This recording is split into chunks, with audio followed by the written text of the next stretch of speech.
Hello, hola, welcome to Cinema Club. This week, we are discussing my pick, Jerry Maguire, 1995.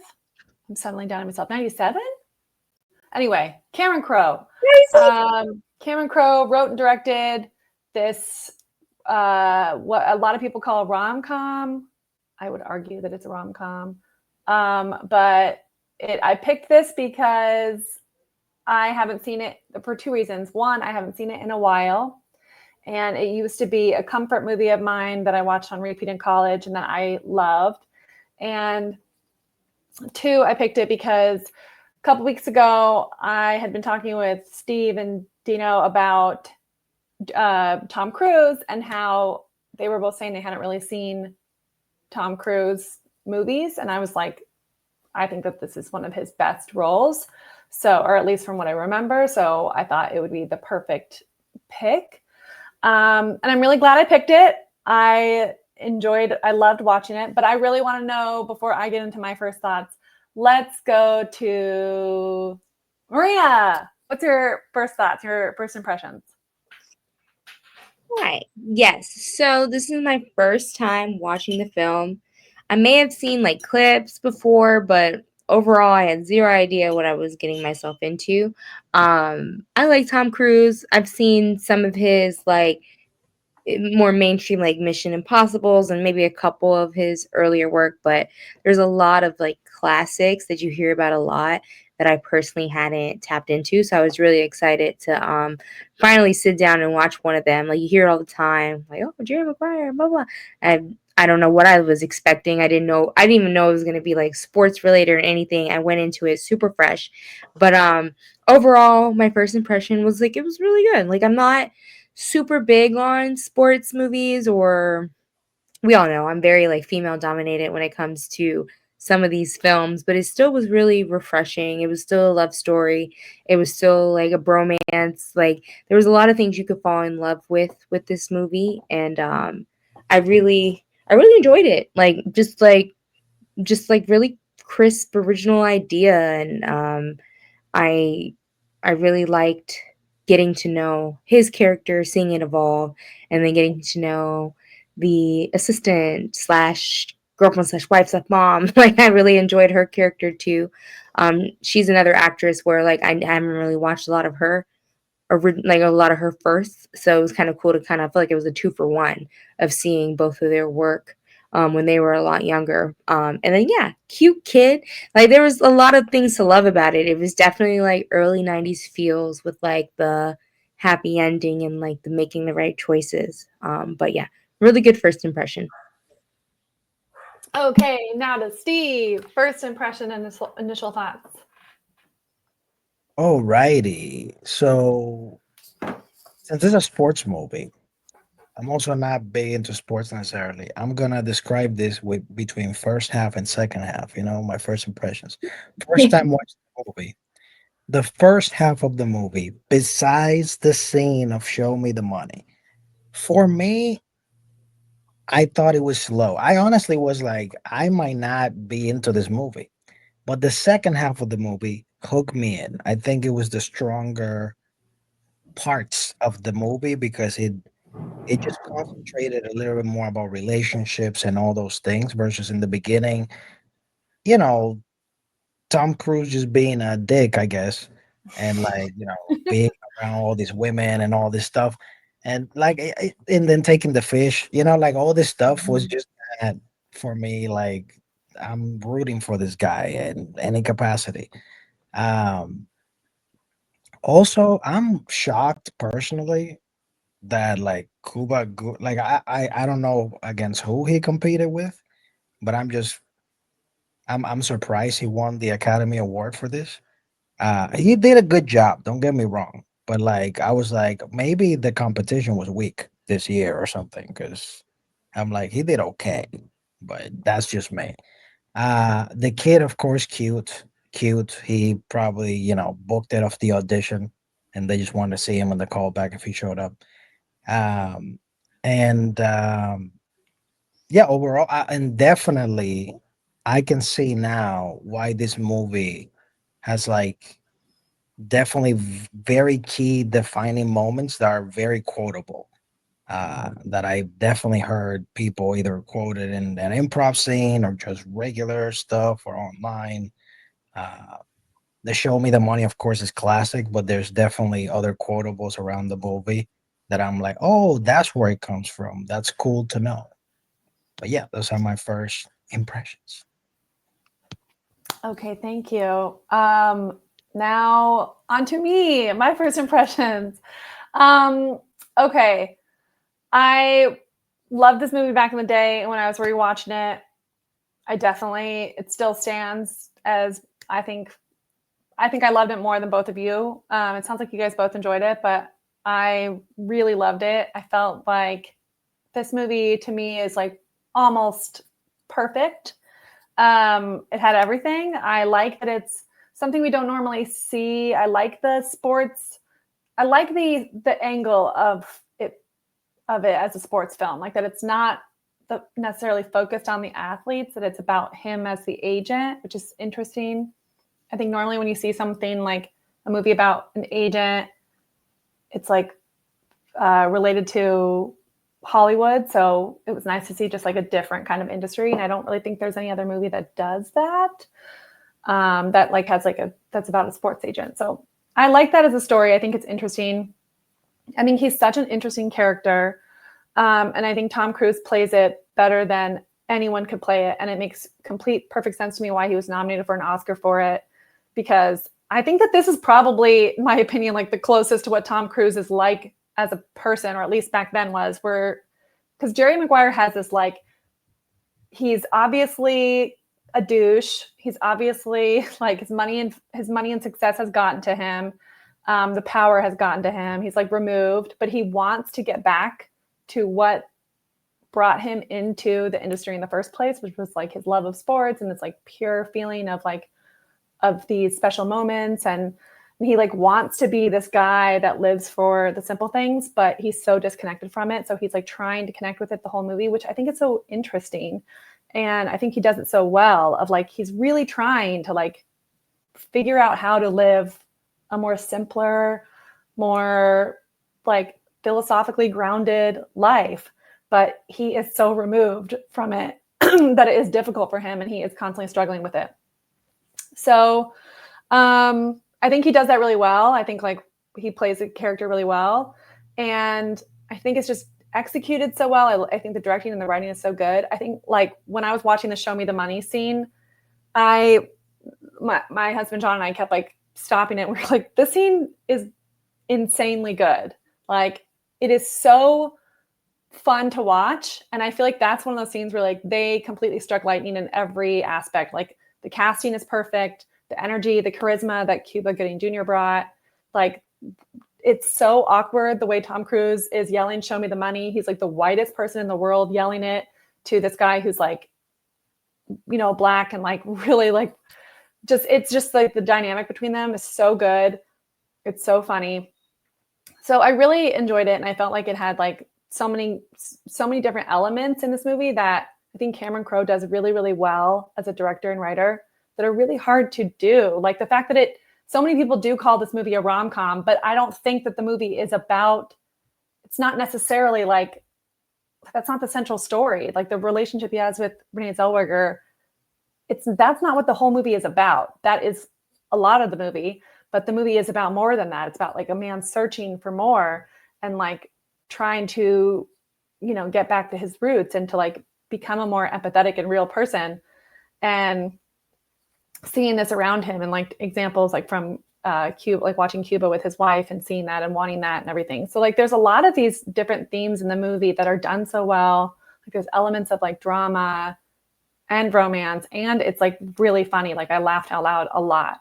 So I really enjoyed it overall. I think it's does a lot. And yeah, so I really liked it. Those are my initial thoughts. So let's talk about favorite scene, because I know we mentioned the Show Me the Money scene. Both Steve and I mentioned it. And I don't know if that's your favorite scene, Steve, or what, but I would love to hear because there's a couple scenes I think are really brilliant, and I would love to hear what you guys thought. Whoever wants to go first.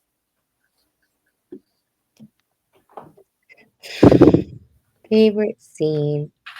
Yeah, obviously the one you just mentioned, super emotional. Not so much. So, dang. Okay. So, not favorite, but a pivotal scene for me was like, I didn't really know, like I said, really fresh take, first impression. When he wrote that thing, and everybody was like applauding him the next day, I was so nervous that he was like gonna get fired. And it was just so like he woke up the next day and everyone was like, "Yay, glad someone finally said it." And I was just like, "Oh, okay. I guess he's like that cool that it's okay." So it kind of threw me off guard when he finally does get fired. I'm like, that was really well done because I thought we were in the clear. I'm like, everyone applauded him. He went back to work. Everything's fine. And the guy's like, "Oh yeah, I'm here to fire you." I was like, Yeah. "What?" So it wasn't necessarily a favorite, but I'm not gonna lie, like I definitely fell for they got me on that up and down. I was like, shoot, like what he's saying, nobody wants that. Nobody wants us to speak the truth. Like companies want to make money. Like this is a really weird, but then he didn't get fired and then he did. So yeah. So not favorite, but like a scene that stuck out to me a lot is when they finally did fire him. But aside from that, yeah, I think I do I love Regina King, and it was just so interesting to see her play such a small role in this. But I really love the dynamic of their family from start to finish. So everything that they were in together. Like even like in the end when he's having that interview and he's just like, "I love my wife" and stuff. Like I was just like, that's so sweet because like so many people, well, they say a woman is tested when a man has nothing, and a man is tested when he has everything. And I just really like that, like in the highs and the lows, that they really were there for each other. So just like not necessarily favorite scene, but favorite like compilation of moments was anything that had to do with them as a couple. I really liked, which is crazy because they're not the main characters by any means, but they really got me emotionally invested in the process for sure. Yeah, they're such important characters. I mean, the movie wouldn't be the movie without them. And I think that I think they're both so good in the parts. Like she is so dynamic and so funny also, and so strong. And like and you just like, they're like hashtag goals, like their relationship, like the whole time, because he's like an egomaniac and he is because he's like the sports star.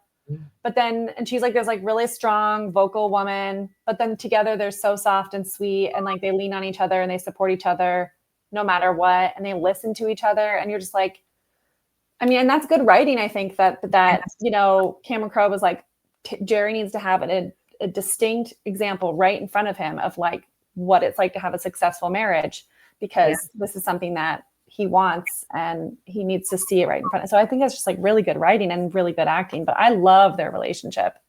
And I definitely like felt like I was seeing it a lot more this time watching it. Yeah. And enjoying it more. Steve, what about you? Favorite scene? Well, I of course have to mention the iconic "Show Me the Money" scene. But I want to mention a very subtle scene that I think for me was the most impactful, and it's such a for many people be like a throwaway scene or something that people won't necessarily like capture because it's so quick. But it's when Tom Cruise and Renee are like in the room together and they're talking, and then essentially the kid comes and Tom puts the kid like in the middle, and he's just so focused on the kid. And like Renee looks at Tom of him looking at the kid, and that's when she realized, oh my God, like like what's happening in this moment. And it reminded me also of like people that like essentially they they've been in relationships, and sometimes they end up staying in the relationship longer than they should because of a kid, b a dog or a cat or something, that essentially they're just focused more on that brings them the joy and the happiness and the thing that they need versus the actual thing. And And that arc of essentially Tom Cruise finding himself, it was like a interesting scene for me. So I will Yeah. pick it up with there. That's a really good scene. I think that I mean, I think like what I loved about this movie the first time I saw it was that it didn't feel like a classic rom-com. Their relationship didn't feel like classic rom-com to me, where like, oh, they fall in love, and they have some bumps along the way, and then they work it out, or like they're enemies to lovers. It didn't feel like that to me. It's like these are two people who are kind of like, well, we're attracted to each other and we're spending all this time together. They hook up, and then he really isn't like, he's admittedly like really not in love with her when he gets married to her. He really does it because he wants to stay with the kid. He wants this kid. He's in love with the kid in his life. And he's like, I don't want to lose this. And he also like wants this relationship, but he's not there yet emotionally. And it's like taking him longer to get there. And she wants it too. And I just like love how they're both like kind of stunted and behind, but they're trying to catch up with what they did, which is getting married. And it feels like more real in a way than I think I've seen in a lot of other movies. And I think that's why I attached to it when I was younger, I was like, I like that it's not perfect, and they're just like kind of messy about it. They're like, let's get married. And she's like, yeah, at that one point she says to him, let's call this what this is, which was like a mistake or whatever. And then, okay, my favorite scene, I think probably the show me the money scene is probably my favorite because it made me laugh the hardest.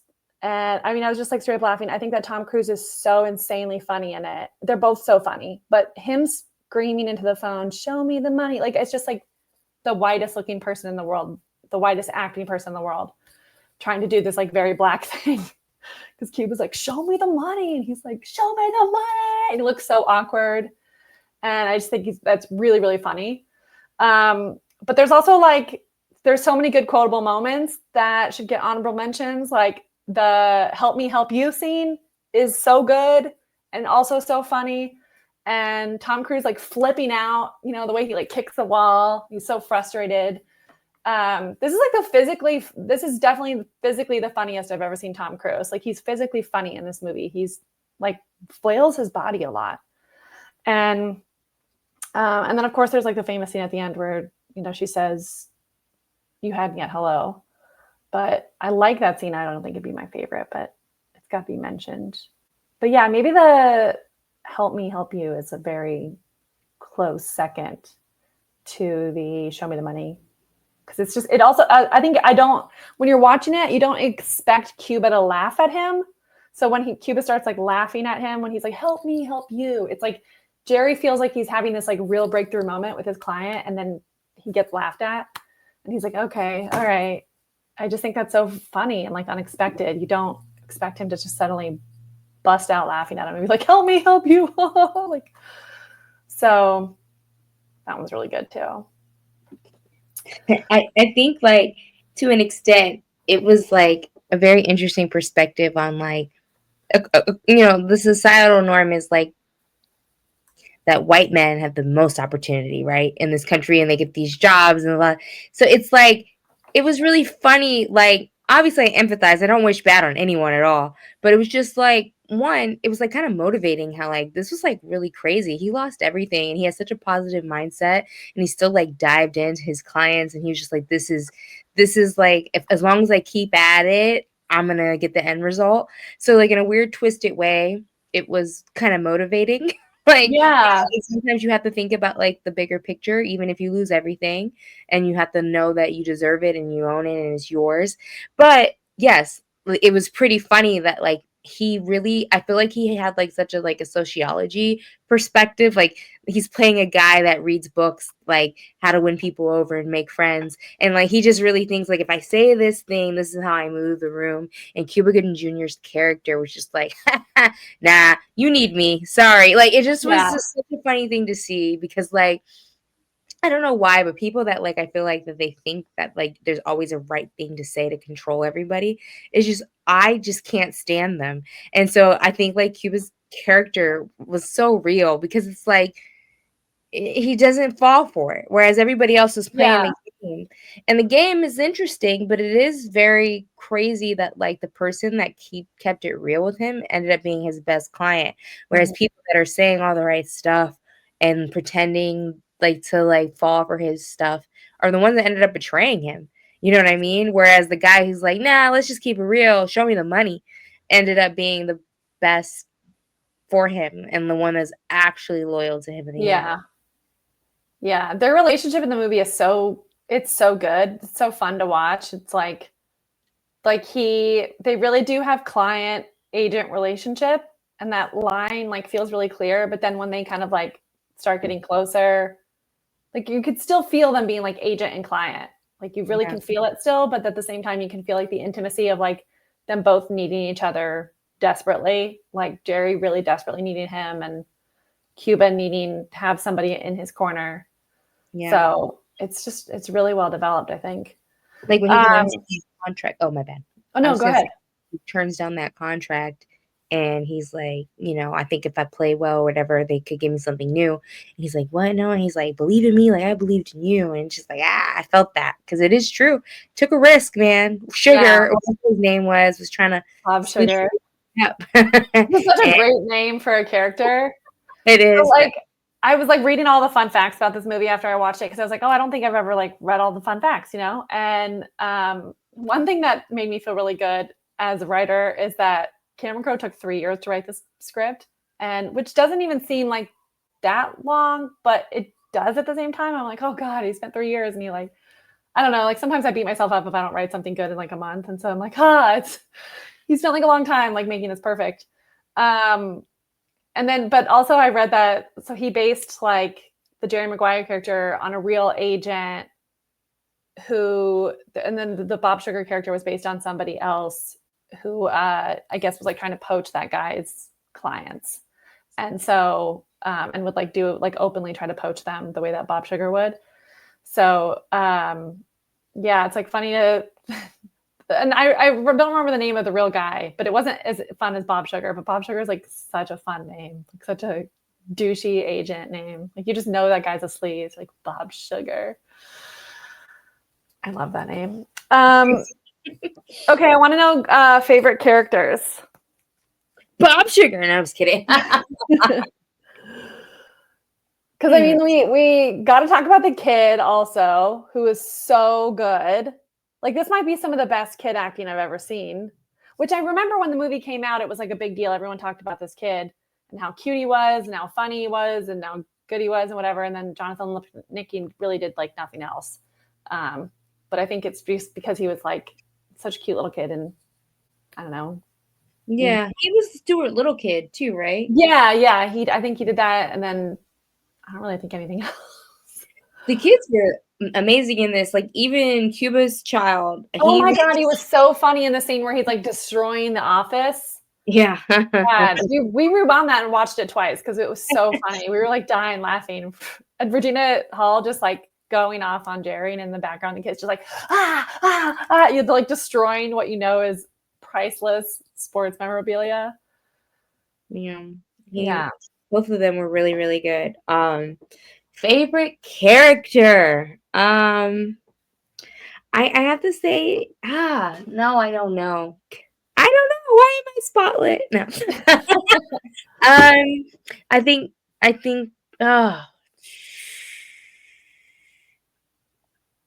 Cuba. What's I forgot just like that the name of the actual character. Rod Tidwell. Yes. Rod Tidwell. I feel like he was just pretty. He was like the core of it all. Like at the end of the day, like I liked the highs and the lows of him, the funnies, the serious, the family man, the athlete. Like I really, really, really liked his character. Yeah, I do think that this is one of those movies that like just has perfect casting too. Like I think everybody is so perfectly cast, and the best example to me is Bonnie Hunt and Renée Zellweger. Because I guess originally when I was looking at what they wanted for the role, they originally wanted Winona Ryder to be the Renée Zellweger character. And when they did, and they did like a screen test or a chemistry test with her and Tom Cruise, and they said they looked like brother and sister. I can see that. So yeah, so that they were like, okay, well, she's not going to work. So then they had Renée Zellweger come in, and she's so good. Renée Zellweger, I think, is such a freaking great actor, and I think Bonnie Hunt is so good too. And it's like this movie does not pass the Bechdel test, really, like at all. I don't think there's any scene between two women where they talk about anything other than men. Especially Renée Zellweger and Bonnie Hunt, like all their scenes together, or them talking about Jerry or her dating life or whatever.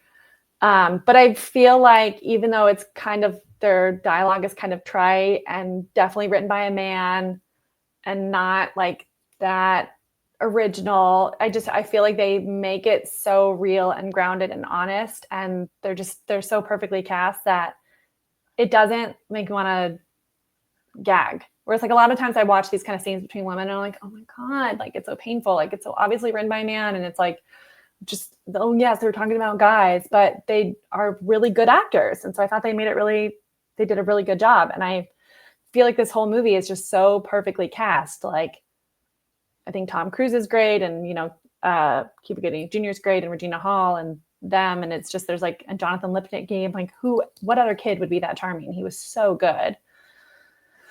So, but I don't know who my favorite character is. Maybe Jonathan Lipnicki. He was like, we were dying over him. He was so cute. He's so cute and so funny, so sweet, just like honest, like felt really real. Didn't feel like he was acting. It's just like precious. I just wanted to like pick him up and squeeze him. So cute. So maybe him, or maybe Cuba. I don't know, because Cuba's so cute. Cuba's like the definition of charismatic. Like he's so charismatic. But yeah, lots of good talent in this movie for sure. What about you, Steve? Well, I'm gonna say Cuba Gooding Jr.'s wife. Regina Hall. Regina King. Regina King. Oh my God. Do we keep saying Regina Hall? We. Me. We.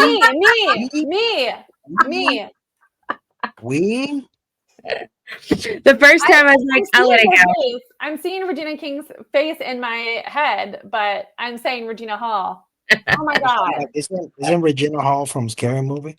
Yeah. Yes. Anyways, Regina King, the little kids, Yeah. and Renée Zellweger also did amazing. Cuba Gooding Jr. He did great as well. He definitely shines in this film. Mm-hmm. I'm just not that big of a fan of his stuff. Maybe because I'm mixing personal with things, but like, yeah, I'm just not a huge fan. But I think the charismatic outbursts that he had with Tom Cruise were fine, but I just don't define that as like amazing acting. But that's just me. Well, I think for me, it's the first time I've seen him be like this. So I think like it kind of was like the piece of a puzzle. I've seen him play, just like regular guy. I've seen him be even his role in Radio, where he plays someone who's a little different. I don't really know what they technically diagnosed him as in Radio. Yeah. But just, he went in and he dived in and he learned how to have the personality traits of people that struggle with that learning disability. So I've seen him be like character. I've seen him be just like an average Joe. And then so to see him to be like this cocky person who plays sports, I think the reason why I liked him so much is because, it was like a piece of a puzzle. I was like, wow, this guy really does it all. Like he put him in the role and he will take it over and do his thing. Yeah.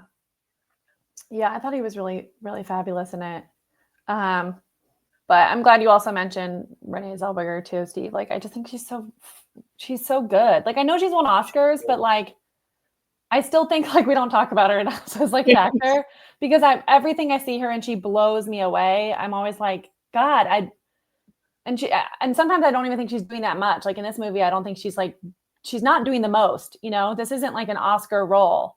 Like she's not like all emotional and crying or whatever, or like missing a limb or something. Like she's just like a normal person, but she is just she just has like so much depth and just makes it so real and honest and earnest, and she's so good to watch. And I was like, I like Winona Ryder a lot, but I don't think she would have been half as good in this part. To be honest with you, like for me, this is how I know her acting was superb. She's the reason that the movie was grounded for me. Because when it started with like all these characters in the sports and everything and being in the 90s and everything, Mm-hmm. I was so disconnected to it. I was like, I don't know if I'm gonna like this movie. But when she like showed up in the plane scene and they had the close up and like all her subtle acting, like that's what got me like, okay, there's an anchor here that I can like Yeah. go forward with. And I think like that scene, I'm so glad you mentioned it. Like that scene again is, I think, also proof of like how good of an actress she is, because I think her lines are like her kid throws up, right? And then she sees Jerry talking on the phone, and I think she said something like, whoever's with him is some lucky girl or something like that. And then it like cuts to the scene of him banging his fiance. But even that line, like I don't think is like, Which I mean, we can't just pass by that scene. That was I the know most it's that was the most terrible sex scene I ever seen in my life. I know it's like I was it's like, nuts. what? It's nuts. John also said something about it too. He was like, what is going on? It was like so performative. I'm like, yeah, I think I saw that movie so much that it didn't even faze me. I'm like, oh yeah, like Yeah, it's you tried to ridiculous. skip over it just now. I was like, no, we got to stop there. I do think it's like funny. I think it's like intentionally funny. I think like, or maybe I just see it that way. She said whoever he's with has to be so classy. Oh That's yeah, classy. That's what it is. Yeah, And then she's like, have like an extreme sex scene that's really, really yeah. And then like the first thing she says is like, I'd have a threesome or something like that. She said something like that, and it's which just is absurd. Yeah. Yeah. Yeah. Kelly Preston, that's her name. I was trying to think of That's the fiance's name. no, I'm saying no. Oh, okay, not Presley. I was like, oh, is that? I don't know. No, she was married to John Travolta. So we have 2 Scientologists in this movie There you go. that we know of. Maybe there were more, but Are they not married anymore? she died. Yes.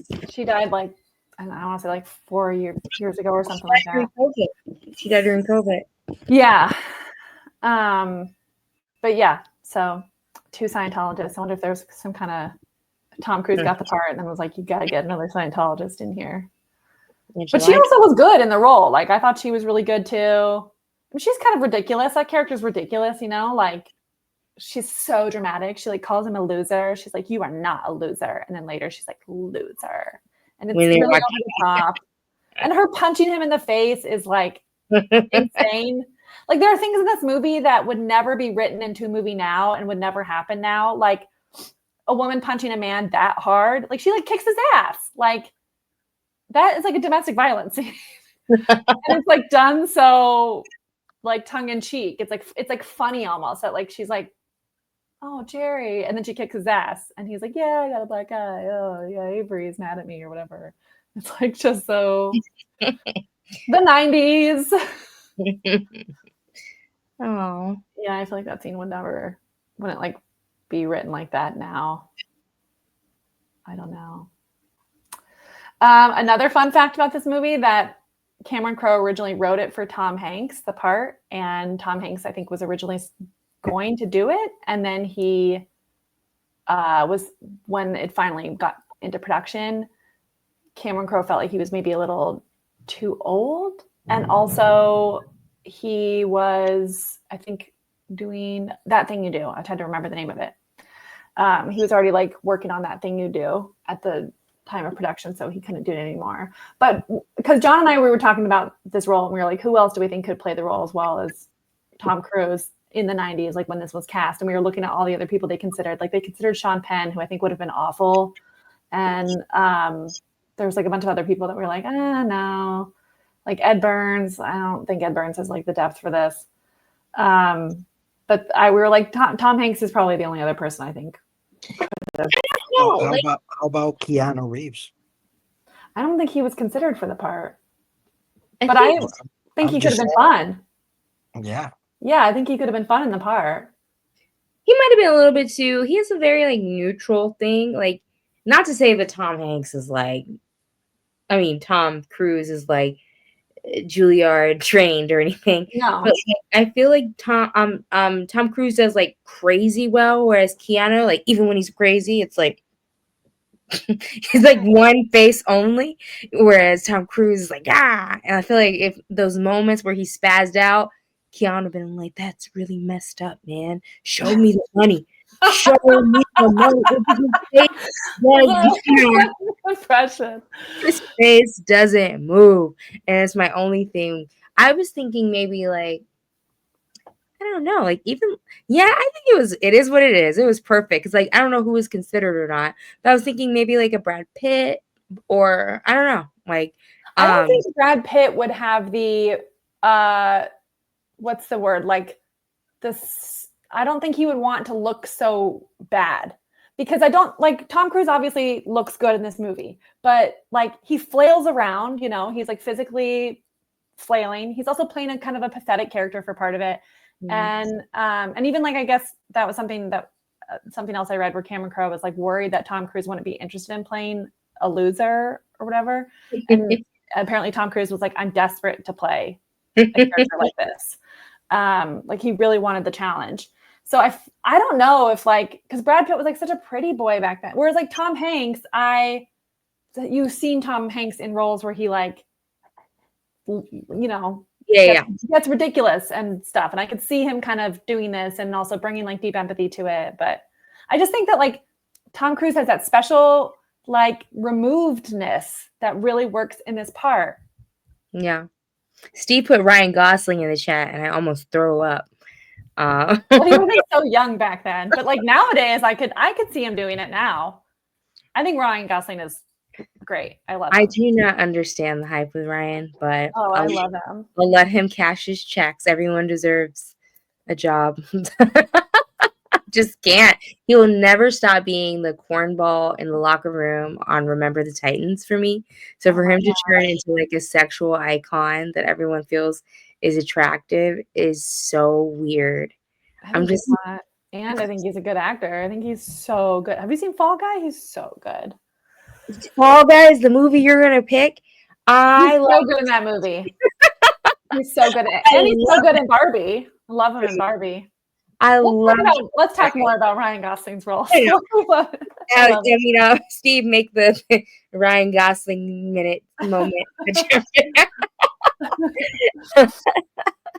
No, I could see like if this was like made today, Ryan Gosling. That was another thing John and I said. We were like, or John brought it up. He was like, I don't know why they didn't make this show or this movie into a show. And he was like, if it came out today, I feel like this 100% would get turned into a series. And he was like, I still think it could be turned into a series. Like you could make this movie the whole first season arc and like really, you could have like do a lot with like these moments and like turn them into full episodes. And I was like, it would make a really good show. I mean, we've seen shows about agents, but what'd you say? So let's do it. It would be such a good show. Like, I just think it is a really interesting world to see, like because we've seen sports movies, but not from this perspective. Like, so it's an interesting way to look at it. Like the athlete isn't the main star.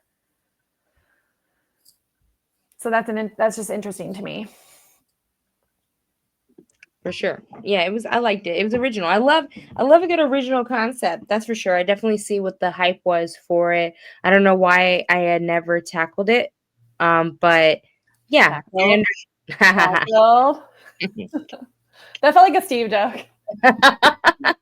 But it was cool to watch. I don't know what I thought this was about at all, but it was kind of refreshing to just like dive in and just Yeah, Marina, can we talk about what you thought this movie was going to be about? Because I thought this movie was going to be very different than Yeah, what what did you guys think? I want to know because obviously I know, but So I saw the picture of Tom Cruise uh-huh. smiling in white or whatever, and then I read like a very short description of like what the movie was kind of about.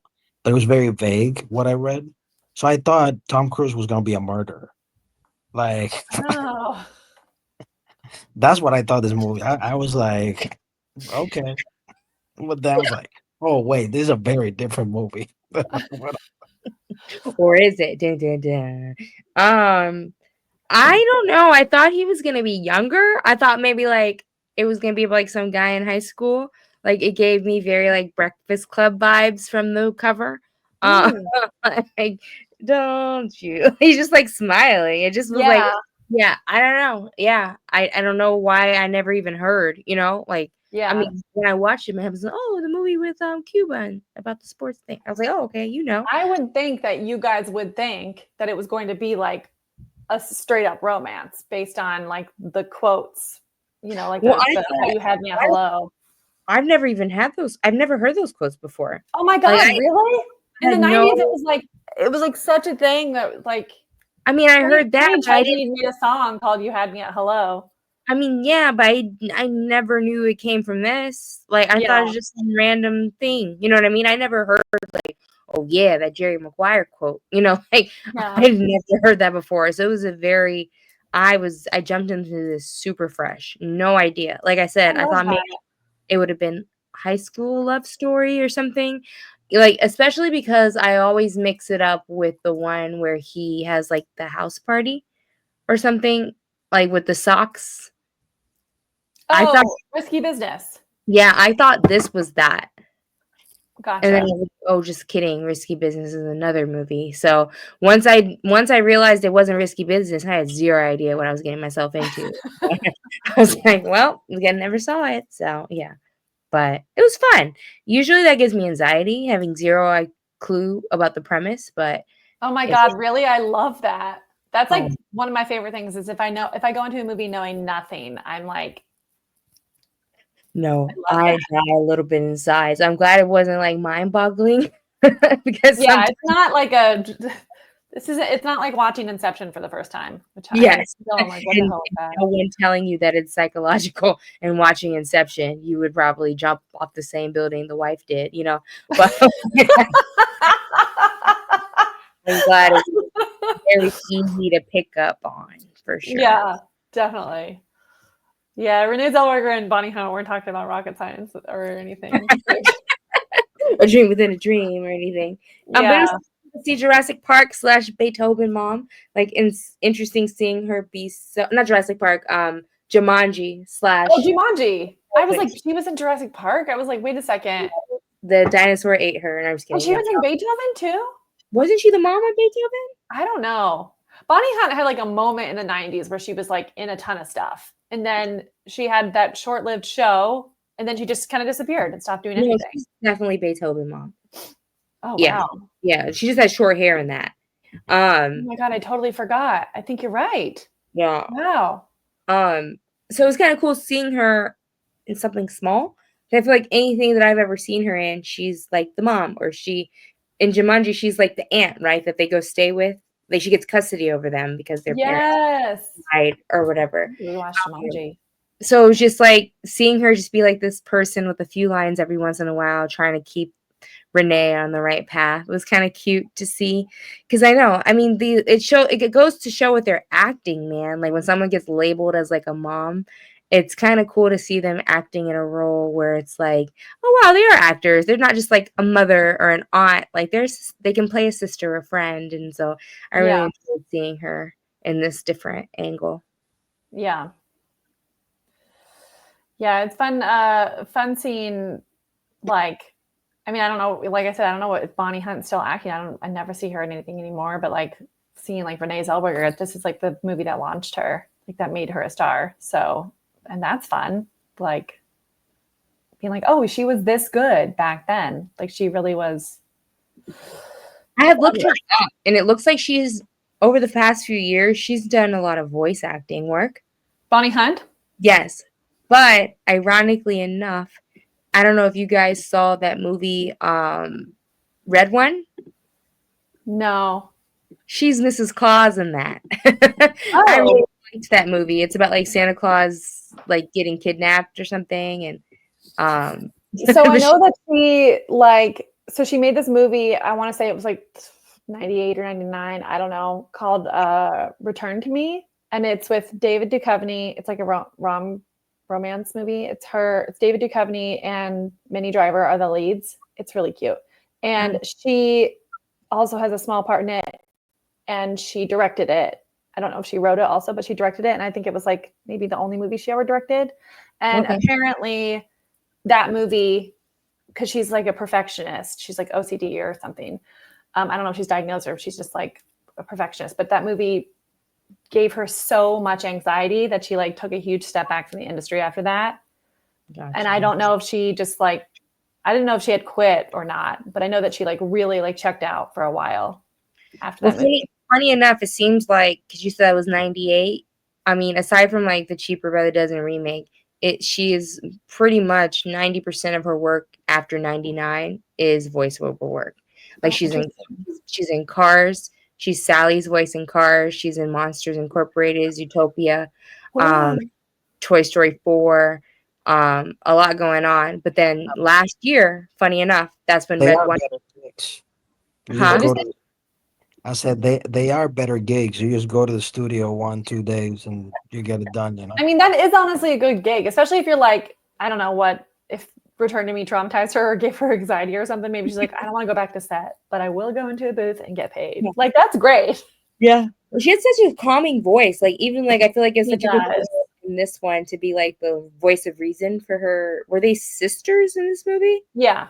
Yeah. Like, you know, it's a very comforting voice. So yeah, you know, I'm glad things have worked out for her, but glad to see her back on screen. Like, I didn't realize it had been such a long gap, but yeah, that was a decent movie. If you haven't seen it, Red One came out last year. Chris Evans, the guy from the I forget his name. The Santa Claus thing? The Rock. Yeah, The Rock's in it, and J.K. Simmons, that's whose name I forgot. He's Santa. But yeah, so yeah. Also, I wanted to mention before I forget the ridiculousness of the Divorced Women's Club in this movie, which also is like such a thing written by a man. It's like these bitter women who are just sprinkled in throughout the movie. I'm like, the women in this movie, like, they're really not very well developed at all. But I also like love those scenes where they're like, the one woman, there's like the one moment, I think it's at the end of the film, where this one woman is like, the holidays are so hard.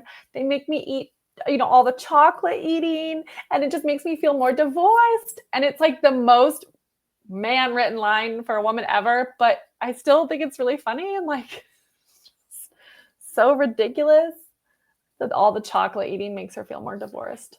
What else? So I feel like that was a phase in cinema, right? Because I don't remember if you were here, Michaela, when we did How Harry Met Sally. No, that was before me. Okay, they also did the little side. I mean, that was more like same thing with I feel like how My Best Friend's Wedding, like those little sidebars with other things. Oh yeah, that was more of a show. Yeah. But in this case, it was like a real thing happening in the house, but it felt so not related. But they also had those things where, like, did he watch like a daily talk show about like affirmations and stuff? Like, there was like a random guy that would pop up from time to time and be like, "Oh yeah, in the morning I wake up and I'm determined." Like, you remember those little bits with yeah. And I was just like, this is so random, but you know, and it was kind of cool. I feel like that was a phase in the 90s of like these clips. The like, Mentor, that is it's a really interesting like filmmaking device, like to give the audience like something to anchor to, like morally almost, you know, which is kind of like morally like guiding the movie. Also an interesting fact about that guy, because I had never, again, it's been a while since I've seen this movie, but this time I watched it, I was like, wow, that guy is a terrible actor. Like, he's probably like the worst actor in the movie. So I was like, he must be some like real, because he would deliver his line and the camera would still be on him, and then he would clearly just be like, am I done? Like, he would like look, like, if you notice, if you're like, go back and watch it, you'll notice him being like, here's my line. And I'm like, that looks like he was just like, I'm done with the line. But I never noticed it before because I think I just have been so charmed with the movie in every other time I watched it. But this time watching it, I was like, oh my God, that guy's like not a good actor.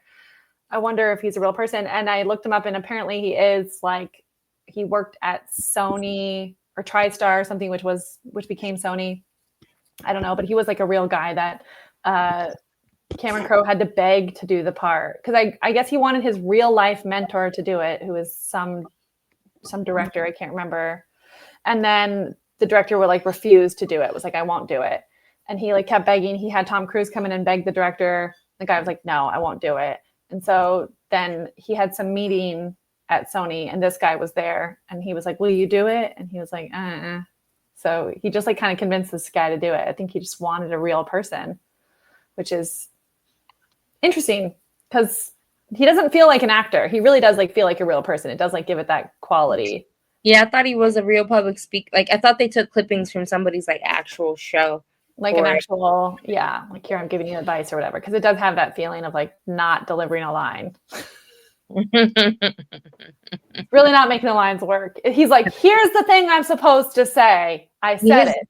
His best lines were at the end when he was just like being like, all this aside, the best thing that ever happened to me is my wife and my family. And that was the one time where I was just like, yeah, finally. Yeah. Because he was just awkward. Every time he popped up, I was like, all right, I guess this is a part of the story because like it's kind of showing where Tom Cruise's mental state is throughout the movie, like what his focuses are on too. So like this is clearly the person he listens to every morning and wakes up and gets motivated to like start his day as an agent. Yeah. So, quick question. What happened to the fish? They showed it in the background. You mean in real life or in the movie? In real life, apparently Cameron Crowe was obsessed with it, and Tom Cruise was like, something's wrong with you. You're obsessed with it. He was like literally obsessed with that fish. Oh, wow. But it does like pop up, like you'll see it in the background in some shots. There's one shot that they had it in the background of. It's like, I think Tom Cruise is on the couch with Jonathan Lipnicki maybe, and in the background you see the fish, and the fish is gigantic. I was like, is it a different fish or did the fish just get huge? Like, that's a big ass goldfish. Oh man. Yeah, it was him taking that fish was pretty funny. Like I just like thinking about all the times I wish I would have had like a big quit. Like like never ended up doing it. So. When he goes over and he's like, this fish has feelings. And he's like, it's so awkward. It's so great. Like just it's so long. Everybody's staring at him quietly. And he's awkwardly taking the fish. I also love that right after he leaves, he does his big show of storming out, that there's the big wide shot where everyone just resumes normal. I think it's so good because it's really funny, but also like that is exactly how it happens when you quit. Like I think everybody dreams of their big quitting moment that everyone will talk about. But like this recently happened at my job I work at. Somebody had a big quitting moment and like wrote this huge long epic email, and they really thought they were like sticking it to everybody. And obviously we all talked about it. Everyone was like, that email was insane. But we were also like, that person did not do what they thought they did. They just made themselves look insane and make it like unable for them to ever come back here. And none of us care. Like, we're just like, life resumes, right? We're all, if anything, we're all like, well, glad we got rid of the crazy, like, bye. But like, but that's like how it is. Like everyone, I think you always think like, I'm going to like leave and like stick it to them, but nobody cares. Like life just goes on and everybody, the company just goes on. And so I think that's like really, it's like funny, but also real. Yeah, it is. I remember I was working at a job that was like treating us wrong, and I was like really upset. But then like this girl, she quit, but she didn't quit because of what we were doing wrong. She quit because this girl that was like besties with like the director got promoted. So it's like, that's your tipping point. Like we've all been struggling, but you're just mad that of that. Like, so I was kind of pissed off that because she just seemed jealous. Like, why did you promote her? I'm like, girl, if anything, you should have talked about everything else. What a waste of a quit. She was just like, she just seemed really jealous and needy. She's like, well, I don't understand why that girl got promoted. I'm like, this is what you're bowing out. This is the straw that breaks the camel's back. Like, So, yeah, it's tough. Yeah. The girl that quit at my job told me that she quit because of me, and I love it so much. Oh, the plot thickens. I mean, it's like a long story, and there's definitely tea, but it was hilarious because like she had told me when she quit, she was like, "I didn't quit because of you," because we had some stupid fight that was absolutely insane. Like she like reacted like on a different level, and I was like, nobody should react like this, and like everybody was like, what are you doing? Like nobody needs, like everybody was like knew about it and was like, what are you doing? And then she quit, and then like sent me a message and was like, it has nothing to do with what happened with you. And I was like, of course it doesn't. Like that would be crazy. Like you would never quit because of that, because that's like, first of all, it was a non-issue, and second of all, like that would be nuts. And then like later, like 3 days later, it was like, I did quit because of you, by the way. And I was like, Oh, that's amazing. This is insane. Like, I love that somebody quit because of something with me. like wow, check that off my list. Like also because I know I didn't do anything, so it would be different if I had like done something and then I could like feel guilt or whatever. But I'm like, okay, like you quit because you made up something in your head that you think happened with me. Like, yeah. Okay. Jerry Maguire had real reasons. Well, he didn't quit. But you know what kind of weirded me out, since we're on the subject? That he got fired and then he stayed in the office all day. Like, is that weird? It is interesting. I like this time watching it, I was like, that's interesting that he was like even allowed to like go back. You know, I guess like he had to go back and get his stuff. You know, I guess they would let him go back and then get him his stuff. But the fact that he like, stayed the whole day there, trying to steal clients, it's pretty unrealistic. I'm like, that might not be exactly how it happened. Yeah. But it is a fun scene to like see him like have all those conversations with everybody and see him fighting for everybody. It works for the movie, but I don't know if it'd be exactly how it happens. It's the 90s. It's the 90s. Okay, should we wrap it up and talk about our final thoughts? Yay. Okay, I'll go first since I went last. We'll go in reverse order. So my final thoughts are, I think this movie is fantastic. I love it. I think it is like perfectly imperfect. I think it's a perfect 90s movie. It, like I said, doesn't pass the Bechdel test. It has very weak female characters in a lot of ways. But I love the character Jerry Maguire. I think he's so interesting to watch. And I think that it is the movie that Tom Cruise deserved his Oscar nomination for. I don't know who won that year. I think they probably deserved it over him, because I don't know if Tom Cruise should be given an Oscar. But I think that was like, this is the closest he's ever gotten. And I think it's probably the most he's ever deserved the nomination, in my opinion. And I think that it's just like, if I would recommend this to somebody who's like, I want to watch a really good, comforting, positive 90s film, I would say watch Jerry Maguire, cuddle up on your couch, watch Jerry Maguire. You will laugh. You will experience a little romance. And it's got those themes about like the importance of family and returning to the simple things and trying to stay in touch with your inner child and like what you loved as a kid and like what made you want to do the things that you do as an adult. And I think that those are important themes. So yeah, I think the movie's really good and I love it, and I'll definitely watch it again, and I'll definitely recommend it to people. So yeah. Okay, who's next? Steve. Final thoughts. Final thoughts. Well, I was trying to gather real quick some numbers. We didn't go over numbers. Yeah. Yeah, and apparently this is giving me the wrong movie, so I won't say anything about the numbers right now. But anyways, this movie, what I do like about this film is that it opened the path for this type of universe to be explored, because with this, essentially you do have the subsequents like Entourage later, and things that have to deal with like agencies, relationship between clients, and representation and things like that. And I think those worlds are like very cool to be explored.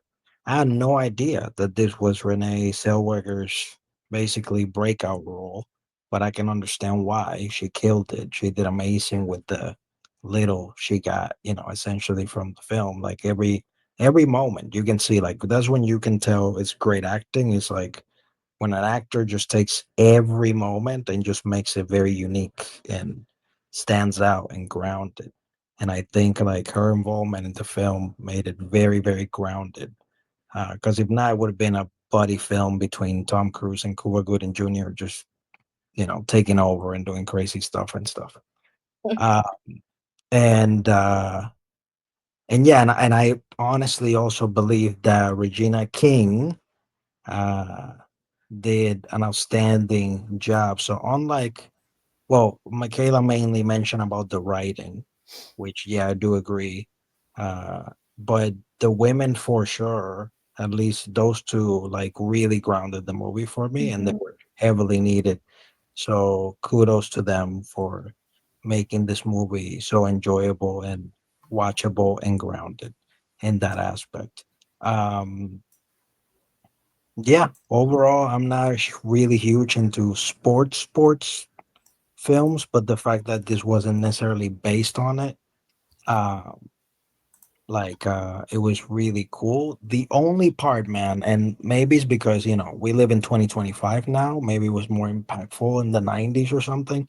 But when it came to the actual football scene, and he had like the concussion or the accident, and like that was the only part that I was like, this is does not feel believable to me because it Mm. just felt like a regular bump he took. Even when they put the replay, I was like, and then he stood up normal. Like, I don't know. That was another part that like kind of disconnected me because I was like, yo, this is like the big moment. It should have been sold better. I don't know why, but I got disconnected about that. Like, I really wanted to, get the emotional feel in that point. But maybe that's just me.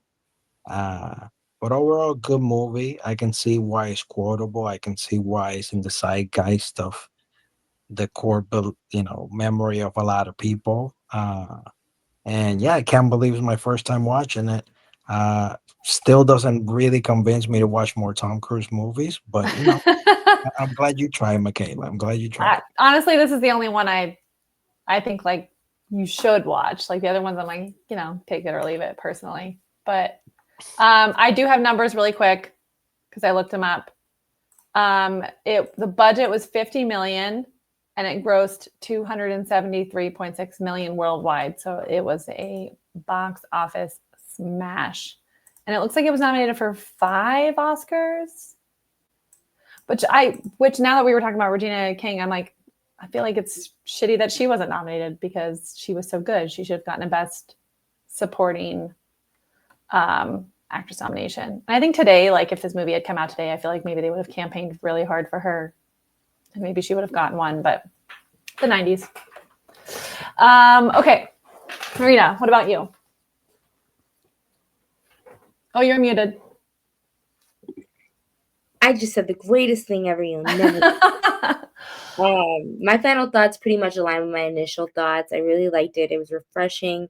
It was original. It was kind of cool to knock it off the list because I hear about it a lot. I would recommend this to people that just are trying to get that early 90s feel, rom-com / like just needing something positive and fun to watch, like just to like relax and just watch something that like makes your heart happy. Really enjoyable. Like I said, I've been wanting to dive into some of Tom Cruise's career, so it was kind of good to watch that. I'm not super attached to Renee. She's also like a list of mine where I haven't really watched a lot of her stuff. I know she's been around. I know the Bridget Jones are popular, but I've honestly never watched any of those. So I think this was a good start to like start watching both of their earlier stuff. But yeah, overall, it was a really good pick, and I really enjoyed it. All right. Then I just have a question for you, Steve. What do you have for us next week? Show me the money. You Show got the me the question. movie. Show me the movie. That's gotta be the new catchphrase, I guess. I'm glad you asked me, because it's not me. It is the person that's leaning back. Leaning back is Marina. Yeah, it is my turn. So I decided to jump in on this like nostalgia train we're on. Like we're not even like in a March Madness pick, but I feel like we have a theme and it's called like movies that like we liked when we were younger, and let's rewatch those bad boys. So it's gonna get a little sad, but I picked Radio Flyer. It is the 1990. Oh my God, is that a tiny Elijah Wood? 1992 Tiny Elijah Wood. Wow. Small cameo from Mr. Tom Hanks himself. So I'm really excited because I don't think I've seen this movie since I was a kid, and I cried when I was a kid. So let's go. I have never seen it, so I am so down. There you go. Radio Flyers next week for the Marina Love, Michaela, and me, Steve Des TV. We'll catch you next week. Bye bye.